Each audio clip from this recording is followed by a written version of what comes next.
नमस्कार बच्चों, जय हिंद। आप लोगों का वापस से हार्दिक स्वागत है रिलेशंस एंड फंक्शन के अगले अध्याय में। और आज हम लोग जो स्टडी करने वाले हैं वो है आपका इवन एंड ऑड फंक्शन। अब ये जो पार्ट है ना, ये बहुत ही इंटरेस्टिंग है और साथ ही साथ बहुत सी नई चीजें और दुनिया को नए नजरिए से देखने का आपको एक तरीका भी सिखाता है।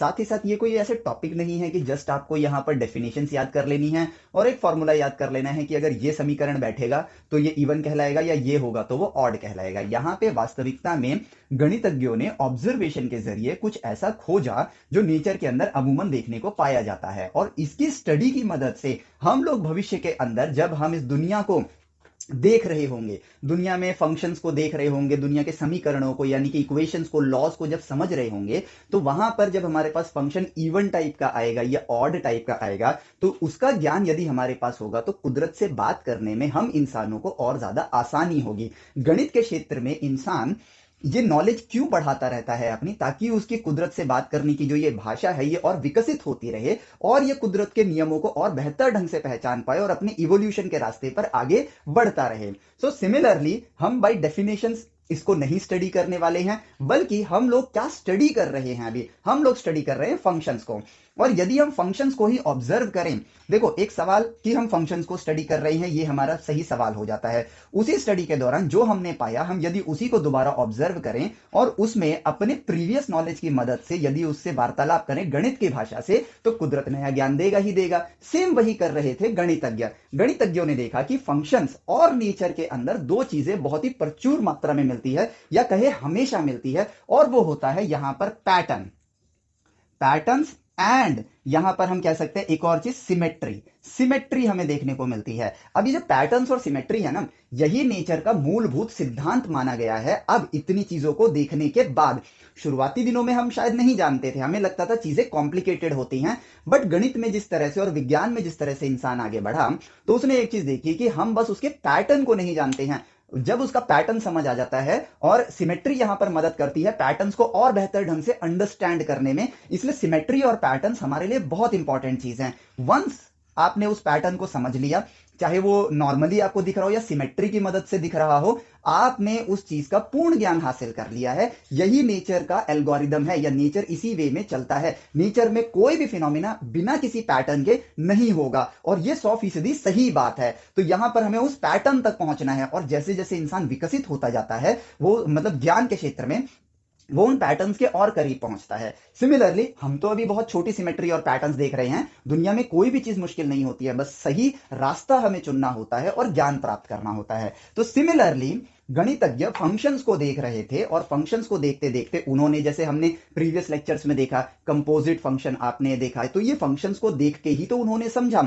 या फिर आपका ये हो गया कि इनवर्स फंक्शन बनाना था, 1/1 कैसे आया, ये क्या उन्होंने बनाया है? नहीं, फंक्शंस को ऑब्जर्व किया, बेस्ड ऑन दैट सही सवाल पूछा, अपने पास जो नॉलेज है उस नॉलेज के जरिए गणित की भाषा में उस फिनोमिना से या उस ऑब्जर्वेशन से बात करी, कुदरत ने नया ज्ञान परोस दिया। सिमिलरली फंक्शंस को जब हम देख रहे थे तो फंक्शंस के अंदर हमारे पास जो हम फंक्शंस देखते हैं, तो पॉलिनोमियल फंक्शन देखते हैं, ठीक है, logarithmic function, exponential function, trigonometric function, inverse function, इन सारे फंक्शंस को यदि हम देखते हैं, ऑब्जर्व करते हैं, तो हमें एक चीज नजर आती है कि यहां पर फंक्शंस के साथ ना दो चीजें हैं। फंक्शंस के अंदर ना सिमेट्री देखने को मिलती है, ठीक है, हर जगह नहीं, कुछ कुछ जगहों पर सिमेट्री देखने को मिलती है, ठीक है। जैसे कि फॉर एग्जांपल अगर मैं एक साइन फंक्शन बनाता हूं, ठीक है, तो साइन फंक्शन के अंदर अगर मैं वाई एक्सिस को, सिर्फ वाई एक्सिस को अगर मैं देखूं, तो अगर वाई एक्सिस पे अगर मैं देखता हूं तो यहां पर मुझे एक सिमेट्री देखने को मिल रही है, ठीक है। और फिर हम इसमें एक सिमेट्री रखते हैं कि यहां पर हम एक मिरर सिमेट्री भी देखते हैं, मिरर सिमेट्री, ठीक है। मिरर सिमेट्री क्या होती है कि यार आप किसी एक लाइन को मिरर की तरह ज्यूम करो, तो अगर मैं साइन फंक्शन के अंदर सिमेट्री देखने की कोशिश करूं, ठीक है, तो मुझे ये सिमेट्री वाई एक्सिस पर देखने को नहीं मिल रही है। ध्यान से देखना, वाई एक्सिस पर मुझे ये सिमेट्री देखने को नहीं मिल रही है, बल्कि यहां पर अगर मैं कहूं तो ये सिमेट्री कुछ इस तरीके से है कि ये सिमेट्री एक्स एक्सिस पर देखने को मिल रही है, ठीक है, लेकिन सिर्फ एक्स एक्सिस पर नहीं, वाई एक्सिस पर। फॉर एग्जाम्पल ऑब्जर्व करेंगे हम लोग कि अगर मुझे इसको रिफ्लेक्ट करना हो वाई एक्सिस पे, तो ये ग्राफ कुछ ऐसा होना चाहिए। ये रेड और इस ब्लैक ग्राफ को आराम से शांति से वीडियो को स्लो करके पॉज करके देखो।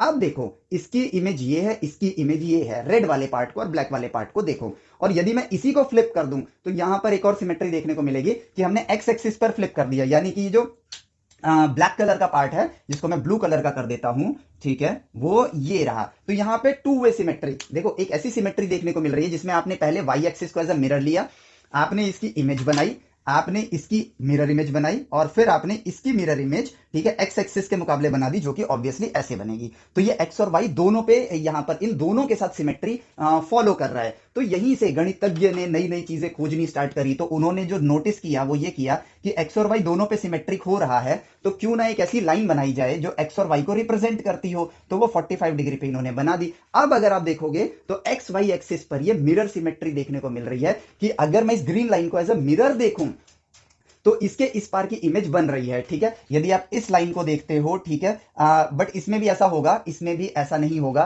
डायरेक्ट नहीं है, हम ऑब्जर्वेशन के हिसाब से चलेंगे, अपने मन से कुछ नहीं बोलेंगे कि एक बार इस एक्सिस पे सिमेट्री कर दिया, ठीक है, एक बार इस एक्सिस पर मिरर इमेज कर दिया, और एक बार इस एक्सिस पर मिरर इमेज कर दिया, ठीक है। अब क्या ये बात याद करने वाली है कि हमने एक्स वाई पर बनाया, वाई एक्स पर बनाया? नहीं। जरा इस बात की गंभीरता को पहचानो। एक गणितज्ञ बन के हम दुनिया को बहुत नए नजरिए से देख सकते हैं और दुनिया में इवोल्यूशन ला सकते हैं। बात ये नहीं है कि गणितज्ञों ने क्या प्रोसेस फॉलो किया, बात ये है, जो लर्निंग है एक्चुअली वो ये है कि गणितज्ञ नए नए नजरिए से चीजों को देखने की कोशिश कर रहे हैं ताकि कुदरत से और नया ज्ञान प्राप्त किया जा सके। जैसा कि हमने यहां पे मिरर करके देखा, तो मिरर करना हमारी प्रायोरिटी नहीं है, हम ये चाह रहे थे कि इनकी सिमेट्री को समझने की कोशिश करें। तो हमने एक्स और वाई पे जैसे देखा कि एक बार वाई पे मिरर किया, देन एक्स पे मिरर किया, तो यहां पर एक्स वाई सिमेट्री आ रही है। तो इससे इंसानों के मन में, उन गणितज्ञों के मन में एक सवाल उठा, क्या एक्स वाई एक्सिस पर करके देखे हम लोग? तो सेम उन्होंने करके देखा, तो यहां पे उन्हें लगा कि शायद इस पे डायरेक्ट मिरर हो रहा होगा, लेकिन वैसा नहीं है। जबकि ऐसा अगर देखें तो हम अगर इसी कर्व को इसके ऑपोजिट साइड बनाएं, इस साइड बनाएं, और फिर माइनस, मतलब ये वाली जो लाइन है ये है y is equal to x, और ये वाली जो लाइन है वो है y is equal to minus x, ठीक है। ये दोनों, ये 45 डिग्री पर है और ये 180 डिग्री से 45 डिग्री का एंगल बना रही है, 45 डिग्री, यहां से भी 45 डिग्री, ठीक है। तो यहां से बन जाएगा आपका 135 डिग्री। अब ये ख्याल इसलिए आया कि भाई ये सिमेट्री को ढूंढना चाह रहे हैं, क्योंकि हमने, और ये ख्याल भी क्यों आया, इसके पीछे भी रीजन है कि पहले हमने वाई से सिमेट्री देखी, वाई से मिरर किया, देन एक्स से मिरर किया, तो हमने सोचा क्या एक ऐसी लाइन जो इन दोनों को एक साथ रिप्रेजेंट करे, ठीक है, इनके रिजल्टेंट को रिप्रेजेंट करे, y is equal to x, क्या उस पर सिमेट्री आ रही है? तो वहां पर भी हमें एक चीज देखने को मिली कि हम पहले इस एक्सिस पर मिरर करेंगे एंड देन इस एक्सिस पर मिरर करेंगे, तो हमें सिमेट्री देखने को मिलेगी, ठीक है। तो इसको हम खुद से कुछ नाम देते हैं, जरूरी नहीं होता है कि उन्हीं के दिए हुए नामों को हमें याद करना है, क्योंकि हम भी भविष्य के गणितज्ञ हैं, हम भी भविष्य के वैज्ञानिक हैं, तो हमें अपने नाम भी दे सकते हैं, बाद में उनके नाम के साथ मैच कर लेंगे। तो हम यहां पर टू टाइम सिमेट्री, खुद के मतलब कहते हैं ना, अपनी भाषा में कंफर्टेबल हो तो हम अपनी भाषा के अनुसार दे देते हैं, two time mirror image symmetry, two time mirror image symmetry, हमने अभी ये नाम दे दिया। तो फंक्शन के अंदर एक चीज तो हमें देखने को मिली कि two time mirror image symmetry देखने को मिल सकती है, ठीक है। सिमिलरली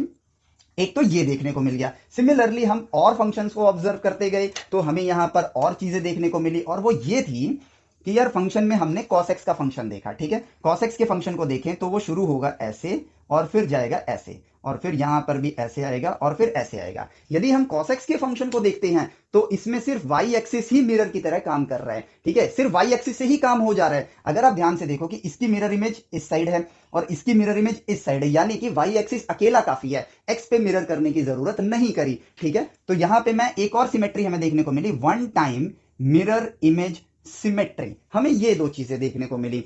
फर्दर क्या इंसान रुकेगा? नहीं, वो और चीजें खोजने की कोशिश करेगा। तो उसने सोचा क्या एक ऐसा फंक्शन भी हो सकता है जिसकी सिमेट्री एक्स एक्सिस के अराउंड हो, जैसे सिर्फ वाई एक्सिस पे मिल गई, वाई और एक्स दोनों पर मिल गई, जो कि हमने पहले खोज ली। अभी के केस में हम जब एज अ ऑब्जर्वर जा रहे थे तो हमें पहले टू टाइम सिमेट्री मिल गई, जिसमें वाई पर भी था, एक्स पर भी था। फिर हमने वन टाइम सिमेट्री का भी एग्जाम्पल देख लिया।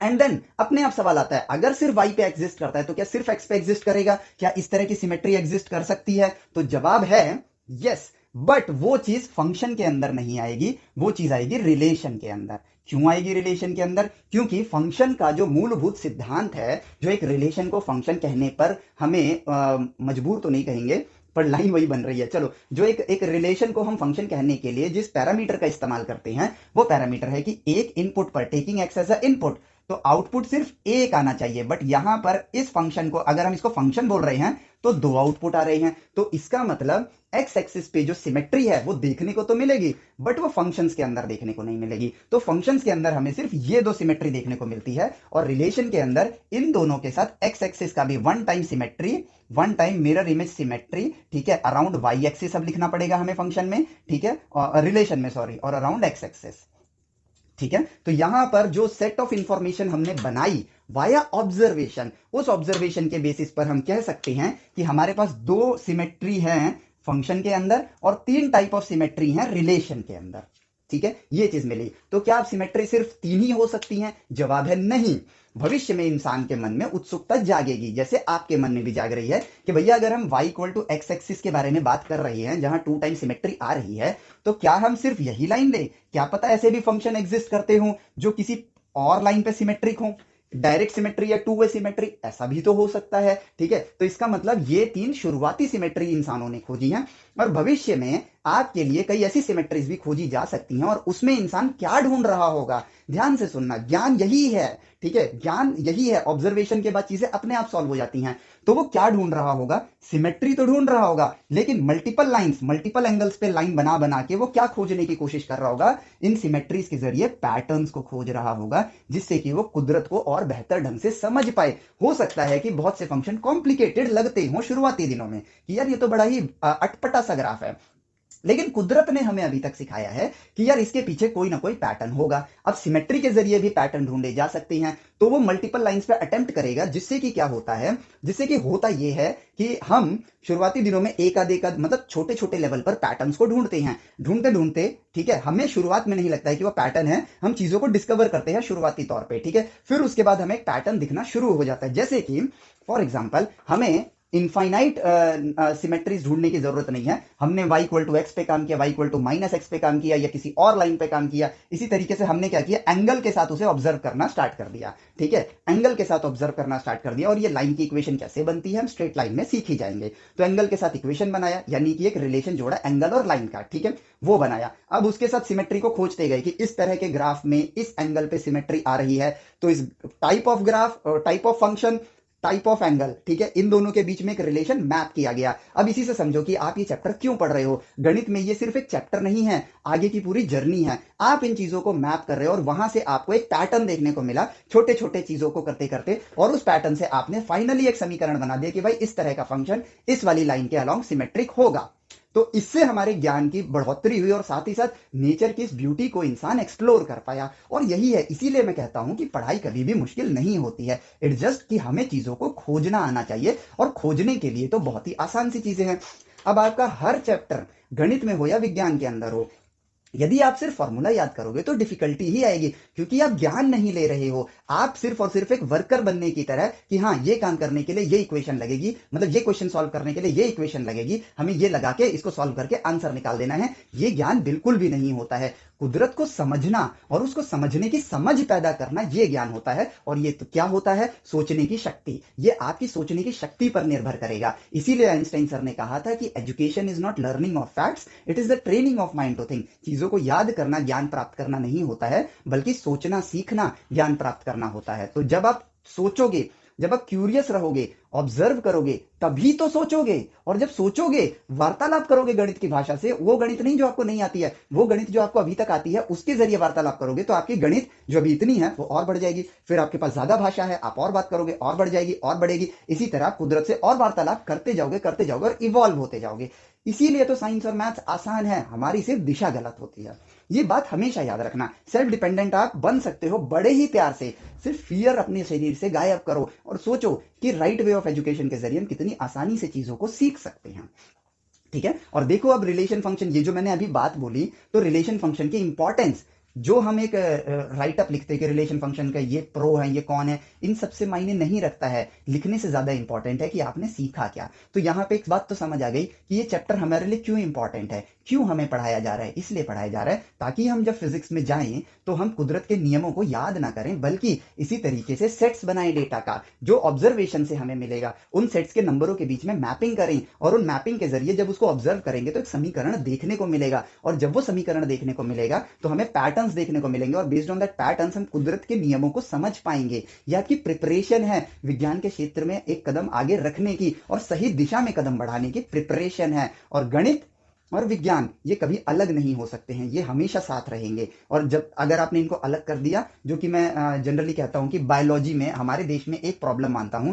कि bio without mathematics is a मतलब मेरे हिसाब से ये नाइटमेयर है। क्यों? क्योंकि हम सिर्फ वही कर पाते हैं जो महान लोगों ने खोज के दे दिया है, हम नई चीज नहीं खोज पाते क्योंकि हमें गणित नहीं आती है। इसी वजह से बायोलॉजी के अंदर हमारा देश कोई बड़े काम नहीं कर पाता है। वेरस दुनिया क्लोनिंग तक कर रही है, ऐसी ऐसी मेडिसिन बना रही है, केमिस्ट्री के अंदर खतरनाक चीजें खोज रही है। खतरनाक चीजें मीन्स ये जो कपड़े हैं ना, इनकी जो स्ट्रेंथ होती है, अब इसके अंदर नॉट्स बंधे हुए हैं, धागे, मतलब एक नॉट्स मतलब कि वो जो धागा बांध देते उलझा देते हैं ना। नॉट थ्योरी आप विकिपीडिया पे लिखना, नॉट थ्योरी मैथमेटिक्स की अपने आप में एक बहुत बड़ी ब्रांच है। इसके जरिए ऐसे मटेरियल्स बनाए जा रहे हैं, डीएनए को स्टडी किया जा रहा है, डीएनए और प्रोटीन के स्ट्रक्चर्स और जो कॉम्प्लिकेटेड स्ट्रक्चर्स होते हैं इनको स्टडी करना कितना आसान हो गया है। जिस जमाने में जिस गणितज्ञ ने इसको शुरू किया होगा, दुनिया सोचती होगी यार कितना पागल सा आदमी है, धागों के उलझने पे स्टडी कर रहा है। लेकिन आज हमने 3 लाख से भी ज्यादा नॉट्स को स्टडी कर लिया है। बेस्ड ऑन दैट हमारी प्रोटीन की स्टडी, डीएनए की स्टडी, क्रोमोसोम्स की स्टडी बहुत ही ज्यादा एडवांस लेवल पर गई है। और यही है ट्रू रिसर्च। बायोलॉजी की दुनिया में यह चीज बहुत कॉम्प्लिकेटेड मानी जाती थी, लेकिन गणित ने उस कॉम्प्लिकेशन को आसान किया। वो कॉम्प्लिकेटेड इसलिए थी क्योंकि हमें उससे बात करने की भाषा नहीं आती थी। जैसे ही वो भाषा समझ आई, आप समझो कि आपने उससे बात करी, उसने आपको ज्ञान दिया और हम बायोलॉजी की दुनिया में इवॉल्व कर गए। उसी की वजह से मेडिसिन बना पा रहे हैं हम लोग, उसी की वजह से ऐसे ऐसे कपड़े बन रहे हैं स्पेस टेक्नोलॉजी के लिए, जो स्पेस में इंसानों को ले जाने के लिए काबिल हैं।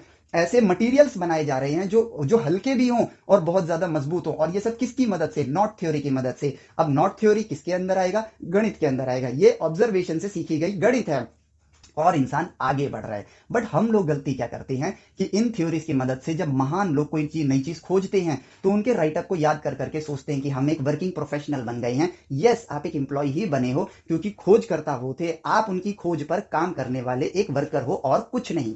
तो इस बात को समझो, हमें इस जिंदगी में महान बनना है और महान बनने के लिए हमें भी खोजकर्ता बनना है। और बड़ी ही मजेदार बात बताऊं, और ये अजीब भी लगेगी आपको, कि खोजकर्ता का काम एक्चुअली में ज्यादा आसान है एज कंपेयर टू वर्कर बन के जिंदगी काटना। क्योंकि पूरी जिंदगी इंसान स्ट्रेस में रहता है। बट जो खोजकर्ता होते हैं ना, उनकी जिंदगी में इंटरेस्ट के लिए उनकी खुद की खोज होती है। जब तक वो खोज रहे हैं वो जर्नी मजेदार होती है और खोजने के बाद वो लाइफ मजेदार होती है, क्योंकि आप एक हीरो बन जाते हो पूरी दुनिया के लिए। क्योंकि आपकी खोज ने इस दुनिया को विकसित किया है, इवॉल्व किया है, और आपकी लाइफ कितनी ही मजेदार होती है। और आपकी वजह से नॉन लर्निंग पीपल्स भी अपनी लाइफ में इवॉल्व करते हैं।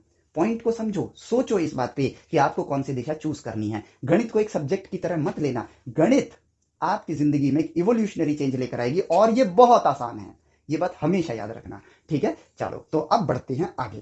तो अब देखते हैं कि भैया 2 तरह की हमें सिमेट्री देखने को मिली। तो यहां पर हमने इन दोनों तरह की सिमेट्री को, जो कि था, और कई जगहों पर सिमेट्री नहीं देखने को मिलती है। फॉर एग्जाम्पल कि मान लेते हैं कि ये वाला जो ग्राफ है y is equal to x square, ठीक है? हम ऑब्जर्वेशन के थ्रू आगे बढ़ेंगे और समझेंगे। ये ग्राफ है y is equal to x square, y is equal to x square. Rough hand graph बनाया है मैंने, ठीक है? लेकिन यदि मैं इस चीज को देखूं, यदि मैं इस ग्राफ को देखूं, जो कि ठीक इसकी कॉपी बनाऊंगा मैं, बट ऐसे बनाऊंगा, क्या ये वाई एक्सिस पर सिमेट्रिक है? जवाब है बिल्कुल नहीं। लेकिन यदि मैं इस ग्राफ को देखूं, ये एक्स एक्सिस से टच करते हुए जा रहा है, सेम इसी की कॉपी है ये, ठीक है? फ्री हैंड है इसलिए थोड़ा आड़ा टेढ़ा बन जाता है। लेकिन अब मैं देखूं कि यदि ये y is equal to x square है और मान लेते हैं ये जो पॉइंट है वो ए डिस्टेंस की दूरी पर है, ठीक है? अब सिर्फ हम सिमेट्री ही तो पढ़ रहे हैं यार, 2 मिनट में इवन ऑड फंक्शन पढ़ के आगे बढ़ सकते हैं। लेकिन मैं चाहता हूं कि आप एक गणितज्ञ की तरह सोचो और वही राह दिखाने की कोशिश कर रहा हूं। तो हमने सोचा कि ये तो सिमेट्रिक है, लेकिन ये सिमेट्रिक नहीं है। तो इंसान आगे कैसे बढ़ रहा है? वो सिमेट्री के बेसिस पर ही एक नॉन सिमेट्रिक फिगर को अपने सामने ले आता है, ऑब्जर्व करता है, और जैसे ही ऑब्जर्व करता है तो उसको एक चीज नजर आती है कि भैया ग्राफ तो देखो एकदम सिमिलर है, ठीक है? इनका जो हमने ट्रेस किया है, इसके लोकस को जो हमने ट्रेस किया है, वो तो एकदम सेम है। लेकिन अब मैं देखूं कि इसका जो बॉटम पॉइंट है वो तो 0 पर है, बट इसका बॉटम पॉइंट एक्स ए कॉमा 0 पर है, ठीक है? अब यदि इन दोनों फंक्शंस को मैं देखना चाहूं तो पहले फंक्शन को मैं नाम देता हूं एफ ऑफ एक्स और दूसरे फंक्शन को नाम देता हूं जी ऑफ एक्स, ठीक है? अब जी ऑफ एक्स और एफ ऑफ एक्स दिखने में सेम है बट सिमेट्रिक नहीं है। तो यहां पर इस सिमेट्री को अगर हम देखें तो हम कहते हैं, हम सोचते हैं कि यदि ये पूरा का पूरा एक्स और वाई एक्सिस उठा के मैं ए पॉइंट आगे ले जाऊं, ठीक है, उठा के मैं ए पॉइंट आगे ले जाऊं और यहाँ पे एक डॉटेड लाइन बनाता हूं एक्स और वाई को न्यू पोजीशन पर रिप्रेजेंट करने के लिए, तो क्या अब ये सिमेट्रिक है? ये ग्राफ अगर सही से बनेगा तो सिमेट्रिक दिखेगा, हाँ ठीक है। तो क्या अब ये सिमेट्रिक है? जवाब है हाँ। यानी कि सिमेट्री तो है, लेकिन वो क्या पता वाई एक्सिस से आगे हो। तो यहां से यहां अगर हम ग्राफ को मूव कर दें, तो यदि हम इसको मूव कर देते हैं तो हमें सिमेट्री देखने को मिलती है। इससे हम ये कह सकते हैं कि ग्राफ के अंदर सिमेट्री है, बट उसकी जो पोजीशन है उस पोजीशन पर वो सिमेट्रिक नहीं है अराउंड वाई एक्सिस। और फिर फिजिक्स के अंदर हम लोग एक चीज देखते हैं कि हम लोगों ने अपनी प्रीवियस क्लासेस में ये चीज मैथ्स वाली जर्नी में ये देखा था कि जो पर्सन जहां खड़ा होता है, जो हमने प्लस माइनस आपके डायरेक्शंस होते हैं, वहीं से उसका फ्रेम ऑफ रेफरेंस शुरू होता है, क्योंकि हर इंसान अपने हिसाब से चीजों को कैलकुलेट करता है। तो यदि मैं यहां खड़ा हूं, यदि मैं यहां खड़ा हूं और मेरा दोस्त यहां खड़ा है और मेरा तीसरा दोस्त है वो यहां खड़ा हुआ है और कोई एक चीज यहां पर है, तो इसकी पोजीशन को मैं तो अपने हिसाब से कैलकुलेट करूंगा। तो इसको बोलेंगे मेरा फ्रेम ऑफ रेफरेंस। मेरे फ्रेम ऑफ रेफरेंस में मैं बोलूंगा कि ये इतना दूर एक्स में है और इतना दूर वाई में है। वही मेरा ये तीसरा दोस्त बोलेगा कि मेरे फ्रेम ऑफ रेफरेंस में, अब फ्रेम ऑफ रेफरेंस हमने कैसे चुना? जहां हम देख रहे हैं वो पॉजिटिव एक्स एक्सिस, ठीक है।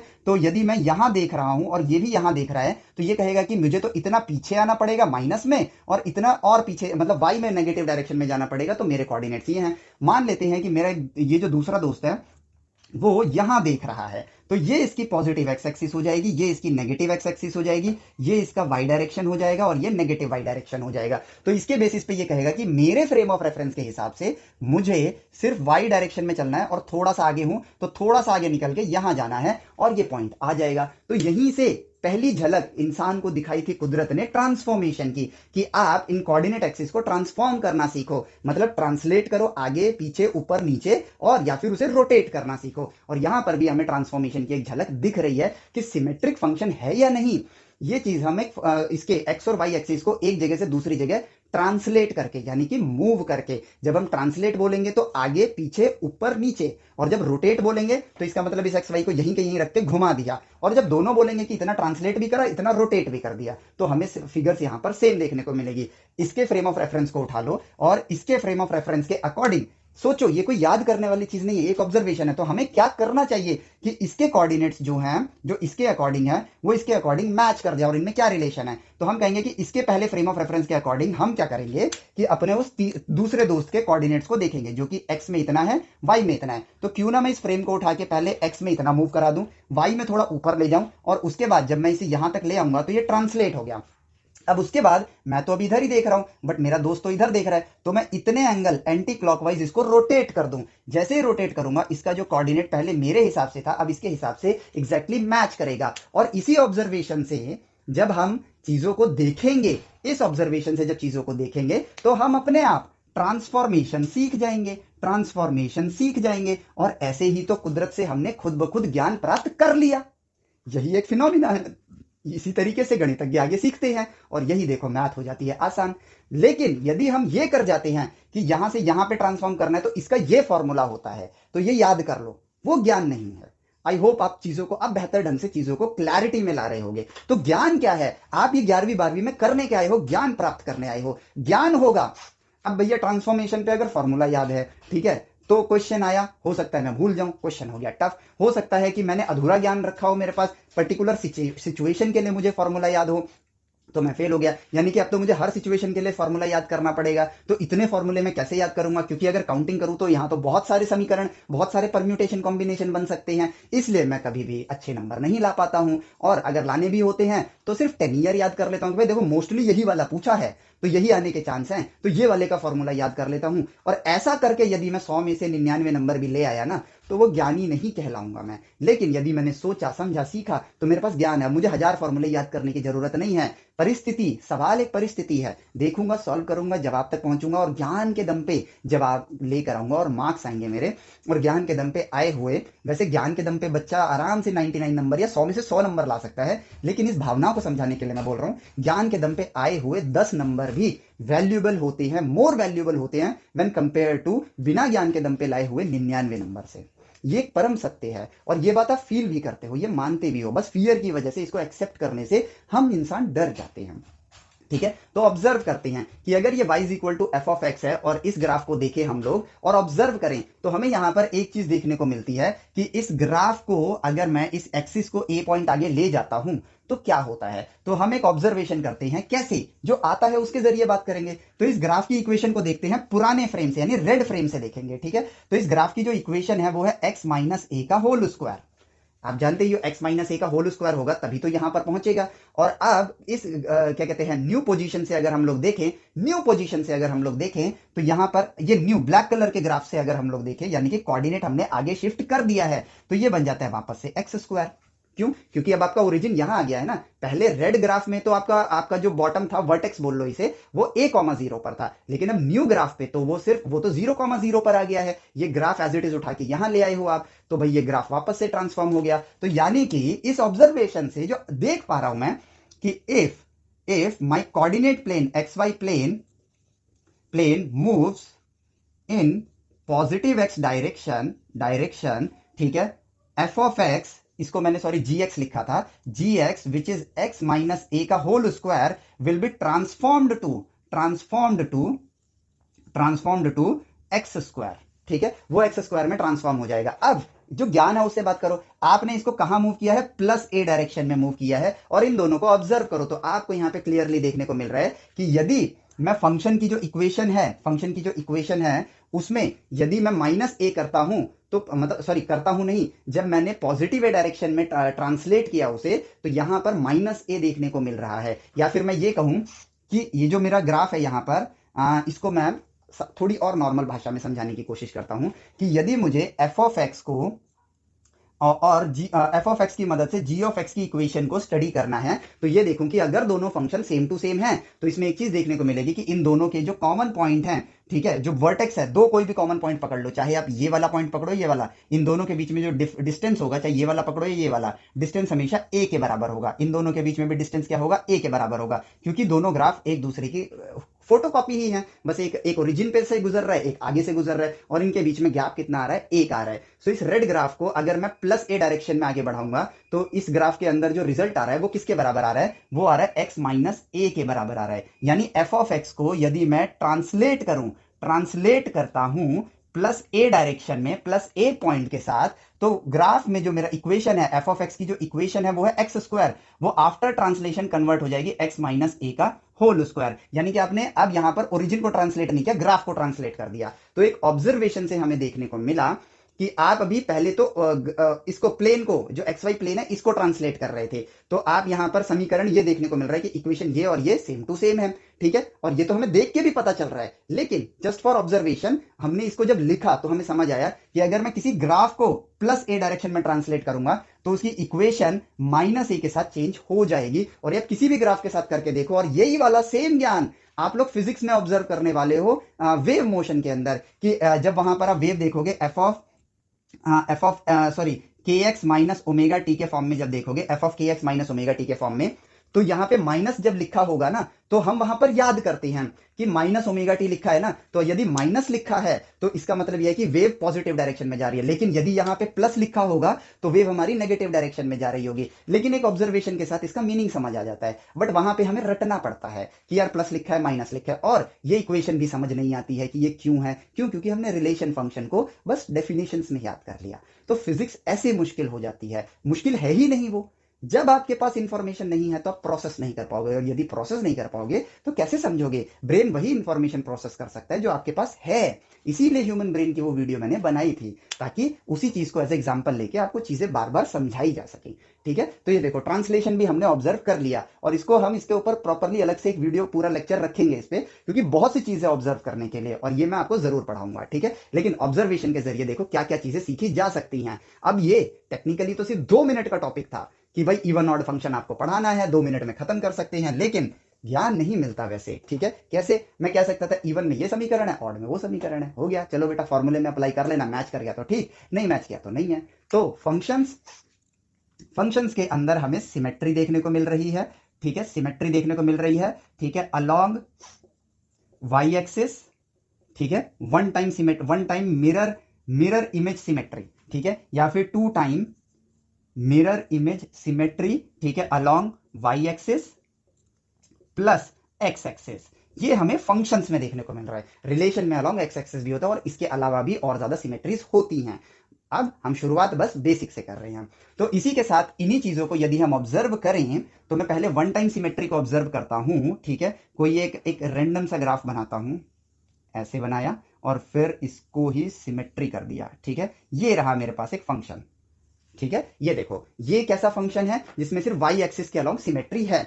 अब यदि मैं इसको ऑब्जर्व करूं तो यहां पे क्या देखने को मिल रहा है, बस वही तो देखना है। यदि मैं कोई भी इसमें एक्स कोऑर्डिनेट लेता हूं ए डिस्टेंस की दूरी पर, मान लेते हैं ये, और इसका अगर मैं आउटपुट देखूं तो इसका आउटपुट तो ये आएगा। सिमिलरली यदि मैं माइनस ए पे चला जाऊं, माइनस ए पर चला जाऊं, ठीक है, माइनस ए पर चला जाऊं और इसका आउटपुट देखूं तो वो भी वही आ रहा है। इसका मतलब ऑब्जर्वेशन से देखने को मिल रहा है कि एफ ऑफ ए की जो वैल्यू है वो इक्वल आ रही है एफ ऑफ माइनस ए के बराबर। ठीक है, यानी कि जिस भी फंक्शन के अंदर वाई एक्सिस के अलोंग सिमेट्री या फिर मिरर इमेज बन रही है वहां पर एफ ऑफ ए और F of minus A equal आ रहे हैं। क्या आ रही हैं? इक्वल आ रहे हैं। इसलिए एक तरह की हमने डिस्कवरी कर ली कि भाई जिसमें वन टाइम वाई एक्सिस के अलोंग सिमेट्री होगी वो इस समीकरण को फॉलो करेगा। ठीक है, कोई भी ग्राफ ले लो आप, इस ग्राफ को देखो जो y equal to x square हमने बनाया था, ये रहा। आप कोई भी कोऑर्डिनेट लो, मान लेते हैं इसको b कोऑर्डिनेट बोलते हैं, तो ये हो जाएगा f ऑफ b। सिमिलरली आप माइनस b पे जाओगे तो वो भी तो देखो सेम पॉइंट को ही रिप्रेजेंट कर रहा है एज आउटपुट। ये आपका माइनस b है, ये आपका प्लस b है। आपने b इनपुट डाला तो आउटपुट आएगा ये y की वैल्यू, माइनस b इनपुट डाला तो आउटपुट आ रहा है, देखो सेम वैल्यू आउटपुट आ रही है। तो इसका मतलब f of minus b is equal to f of b. तो देखो यहां पर one time mirror image symmetry along y axis में ये समीकरण हर इक्वेशन के अंदर जो भी सिमेट्री को फॉलो करता है, जो भी, हर कोई नहीं करता है ना, जो भी फंक्शन इस सिमेट्री को फॉलो कर रहा है उसमें ये समीकरण देखने को मिल रहा है। और यही बन गई इसकी मैथमेटिकल प्रॉपर्टी, यही बन गई इसकी मैथमेटिकल प्रॉपर्टी।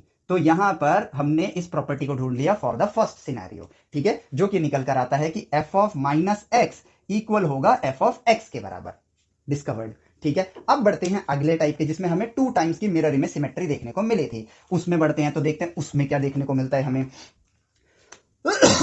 तो उसमें हमें एक चीज देखने को मिली थी कि यदि हम कोई भी ग्राफ लेते हैं, ठीक है, मान लेते हैं कि मैंने एक ऐसा ग्राफ बना लिया। ठीक है, तो ये पहले वाई एक्सिस के अलोंग वो बनाएंगे, हम मिरर इमेज करेंगे। ठीक है, तो वाई एक्सिस के अलोंग मिरर इमेज कर देता हूं मैं, जो कि ऐसे होगा। फिर हम इसको एक्स एक्सिस के अलोंग मिरर इमेज करेंगे, जो कि फाइनली आएगा कुछ ऐसे। ठीक है, ये आएगा। तो अब देखो ये यहां पे मैं अब डॉटेड कर देता हूं ताकि डिफरेंस पता रहे कि बस हमने देखने के लिए, फॉर ऑब्जर्वेशन हमने ये लिखा है। तो भैया ये जैसा सिमेट्री है वैसे ही वाई एक्सिस के अलोंग मिरर लिए, ये थोड़ा बड़ा बन गया बट सेम चीज को रिप्रेजेंट कर रहा है। इसको छोटा कर देता हूं, जैसे ये है वैसे ये है। ठीक है, लेकिन पहले वाई एक्सिस के अलोंग मिरर किया, देन एक्स एक्सिस के अलोंग मिरर किया। अब देखो इसका मिरर इमेज ये है और इसको देखो एक्स एक्सिस को एज ए मिरर लो तो इसका मिरर ये होगा। And see the work is done. ठीक है, तो यहां पर क्या देखने को मिल रहा है, तो ऑब्वियसली अब अगर मैं इसको देखूं क्योंकि ये इसका मिरर है, ठीक है, तो डॉटेड बना ही लेता हूं। ठीक है, तो मैं एक पॉइंट को पकड़ता हूं जो कि ए डिस्टेंस की दूरी पर है ए, और यहां पे जो आउटपुट आएगा वो आएगा ये वाई एक्सिस पे जो आउटपुट है, तो वो हो जाएगा मेरे पास एफ ऑफ ए। ठीक है, अब बढ़ते हैं अगली चीज पे, क्योंकि ये सिमेट्रिक है तो माइनस ए पे अगर मैं चलूं, सिमेट्री का मतलब क्या है भाई, एकदम मिरर इमेज है, तो इसका मतलब माइनस ए पर उस डॉटेड वाले पार्ट को अगर मैं देखता हूं, ये वाला पॉइंट है, तो इसका आउटपुट भी क्या आएगा, एफ ऑफ ए आएगा। यदि ऐसी सिमेट्री होती तो ये कहलाता फर्स्ट वाला केस। ठीक है, बट अब अगर मैं कहूं कि ये अलोंग एक्स एक्सिस पर भी सिमेट्रिक है, अब लाइन थोड़ी पास से बन गई है लेकिन इसको मैं ऐसे बनाऊंगा। ठीक है, ये रहा, अब प्रॉपर सिमेट्रिक आ रहा है। ठीक है, फिर टेढ़ी मेढ़ी बनी है लेकिन चलो मैनेज हो जाएगा इतना। तो यहां पर अगर वाई एक्सिस के सिमेट्रिक है तो ए और माइनस ए पर जो आउटपुट आएगा वो तो सेम आएगा। सिमिलरली अगर ये एक्स एक्सिस पर भी सिमेट्रिक है, एज अ मिरर इमेज है, तो जितनी दूरी इसकी उतनी ही दूरी इसकी। तो अगर इसकी लेंथ एफ ऑफ ए के बराबर है, एफ ऑफ ए क्या है, एक वैल्यू ही तो है, तो यदि इसकी वैल्यू मान लेते हैं 3 यूनिट है तो इसकी लेंथ भी तो 3 यूनिट ही होगी, लेकिन बस क्या होगा, माइनस में लिखा जाएगा। यानी कि इसका जो वैल्यू आएगा वो तो आएगा एफ ऑफ माइनस ए, और ये किसके बराबर होगा, ये एफ ऑफ ए के बराबर ही तो है, जितनी दूरी ये है उतनी ही दूरी ये है, तो आप इसको लिख सकते हो ना minus F of A. F of minus A तो फंक्शनल रिप्रेजेंटेशन है, लेकिन इसकी जो वैल्यू आएगी वो किसके बराबर आएगी, एफ ऑफ ए मान लेते 3 है तो इसकी वैल्यू -3 आएगी, यानी एफ ऑफ माइनस ए का जो आउटपुट आएगा वो -3 आएगा, तो वो माइनस एफ ऑफ ए के बराबर ही है। और ये मिल गई हमें two time mirror image symmetry का समीकरण। आप कोई भी ऐसा फंक्शन देखोगे जिसमें two time mirror image symmetry होगी तो F of minus A minus F of A के बराबर आ रहा होगा। तो यहां पे भी हमें मिल गया कि f of minus x is equal to minus F of x. ठीक है, और ये बन गई इनकी मैथमेटिकल प्रॉपर्टी, ये पहचानने की कि वन टाइम मिरर सिमेट्री है या टू टाइम मिरर सिमेट्री है। इस तरह से इनको हमने डिस्कवर किया। अब आप सोच रहे होगे अभी तक मैंने इनको इवन ऑड क्यों नहीं बोला है, ठीक है। अब देखो इतना लंबा हम लोग बोल रहे हैं, बट अब आगे बात बनती है कि हम गणितज्ञ, गणित में भी नामकरण करने होते हैं जब आप कोई नई चीज खोजते हो, लेकिन नामकरण के पीछे भी ना मोस्टली ये लोग ट्राई करते हैं कि लॉजिक हो। मोस्टली, हर बार जरूरी नहीं है, कई बार तो गणितज्ञ के नाम पर भी रख दिया जाता है, बट मोस्टली ट्राई करते हैं कि कोई ना कोई इसमें हम नामों की भी सिमेट्री बना के रखें, ठीक है। तो यहां पर ना इन्होंने इस प्रॉपर्टी को देखा कि अगर मान लेते हैं -3 है, उसकी पावर में अगर मैं 1 3, ठीक है, -1 रखता हूं, मैं -1 रखता हूं, calculation will be easy. Power में 1 3 5 7 9 डॉट डॉट डॉट, यानी कि ऑड पावर रखूं, मैं ऑड पावर रखूं तो जवाब नेगेटिव आता है, -1 आता है, ठीक है। तो इसको इन्होंने रिप्रेजेंटेशन की तरह यूज किया कि ये f ऑफ -x के बराबर है, ठीक है, और -x यानी कि f ऑफ x क्या होगा आपके लिए 1 के बराबर होगा। ये जस्ट एक रिप्रेजेंटेशन है, ठीक है, एक रिप्रेजेंटेशन है। यदि इसमें देखें कि -1 को आप -x की तरह रिप्रेजेंट कर रहे हो और वन को x की तरह रिप्रेजेंट कर रहे हो, तो यदि पावर ऑड होती है तो जवाब -1 आता है। तो यहां पर मतलब देखो, इसको इक्वल मत मानो, ये फंक्शन नहीं है, ये रिप्रेजेंटेशन के लिए, मतलब इसका सही शब्द बताना जरूरी है, ठीक है, भाषा में भी सही शब्द का प्रयोग करना जरूरी है, ठीक है। अभी मैं f ऑफ x नहीं लिखता हूं, ठीक है, मैं समझाता हूं आपको इसको अच्छे से।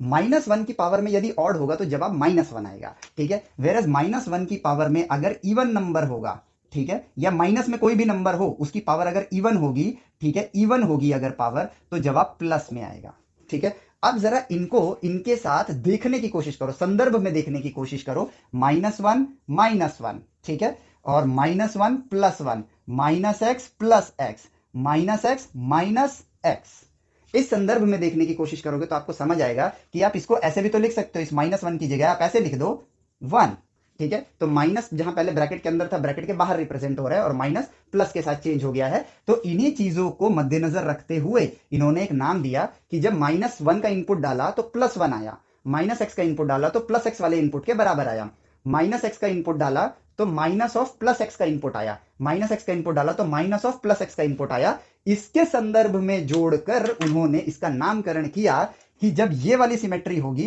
तो हम इसे कहेंगे इवन फंक्शन, ठीक है, इवन फंक्शन। क्यों?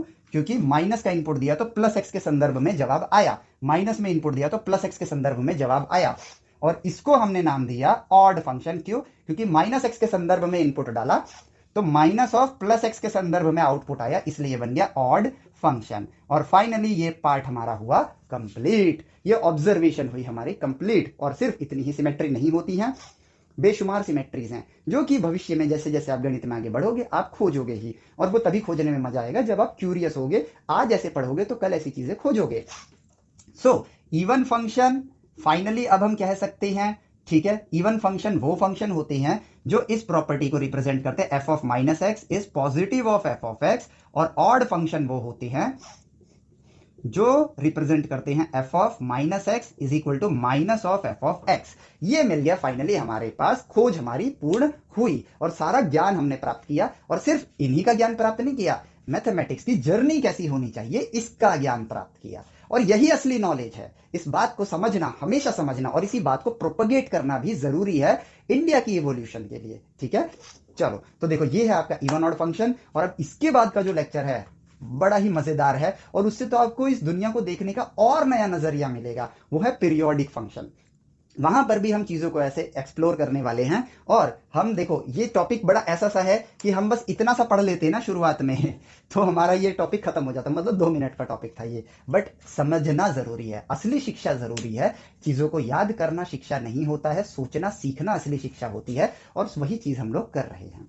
सो इस चीज को प्रोपगेट भी करो, अपने दोस्तों के साथ प्लीज शेयर करो। इफ यू थिंक, आपको ऐसा लगता है, आप ये जज कर पा रहे हो कि यहाँ के जरिए स्टेम वेदास यूट्यूब चैनल और एप्लीकेशन के जरिए हम सही ज्ञान को प्रोपगेट कर रहे हैं, तो प्लीज शेयर करो, अन्यथा नहीं, कोई जरूरत नहीं है, ठीक है। अगर आपको लगता है कि बस ये गिमिक है, ये है, वो है, तो उसको छोड़ सकते हो, बट ये आपकी जजमेंट के ऊपर होगा। सो इस वीडियो को यहाँ एंड करते हैं, मिलते हैं आपसे पीरियोडिक फंक्शन में। Till then take care, bye bye, जय हिंद।